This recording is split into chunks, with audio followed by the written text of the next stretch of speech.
Hi, today we'll be discussing an interesting development in geopolitics. Have you heard about the NATO Plus arrangement? It's been making headlines lately, especially with regards to the inclusion of India. What is NATO Plus? NATO Plus is a security arrangement that expands the cooperation of NATO beyond its traditional member countries. Currently, NATO has 31 member countries. The latest addition is Finland.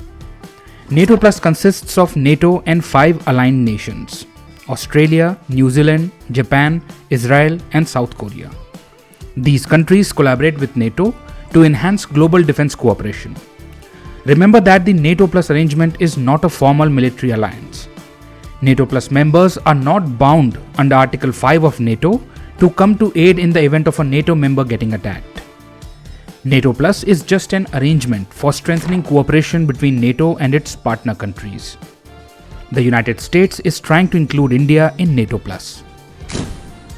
But why is there a push to include India in this arrangement? See, the rationale behind including India boils down to America's strategic competition with China.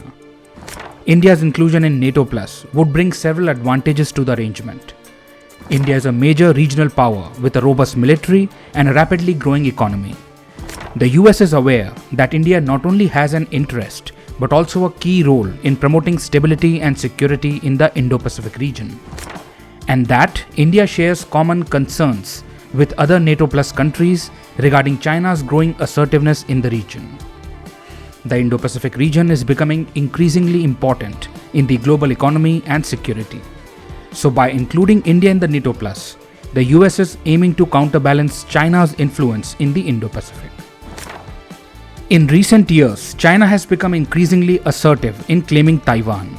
China frequently conducts military drills in the Taiwan Strait and violates Taiwan's airspace by sending military aircrafts. The Chinese Communist Party has even threatened to use force to take Taiwan. This has led to concerns that China might be preparing for a military attack on Taiwan. It is a fact that the United States has a long-standing policy of strategic ambiguity regarding Taiwan. It means that the US has not explicitly stated whether it would defend Taiwan in the event of a Chinese attack. However, one significant aspect of America's strategic competition with China is enhancing Taiwan's deterrence capabilities and safeguarding its security. The United States aims to garner support from key allies in the event of an attack on Taiwan.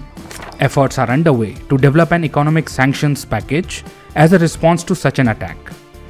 The involvement of crucial alliances such as the G7, NATO, NATO Plus 5, and the Quad members would significantly enhance the effectiveness of these economic sanctions. This explains why the US is pushing to strengthen alliances with countries like India and including them in security arrangements like NATO Plus and Quad. Basically, the United States aims to establish a stronger global presence to deter any potential aggression towards Taiwan and create a unified response to any attack on Taiwan. Further, by supporting Taiwan's participation in international organizations and urging the international community to oppose attempts to undermine Taiwan's sovereignty, the United States aims to strengthen diplomatic deterrence as well.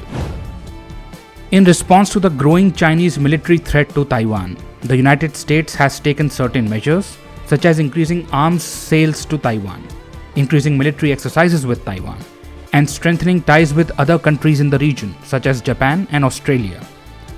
Adding India to NATO Plus would send a strong signal to China that the United States and its allies are committed to working together to deter any Chinese aggression.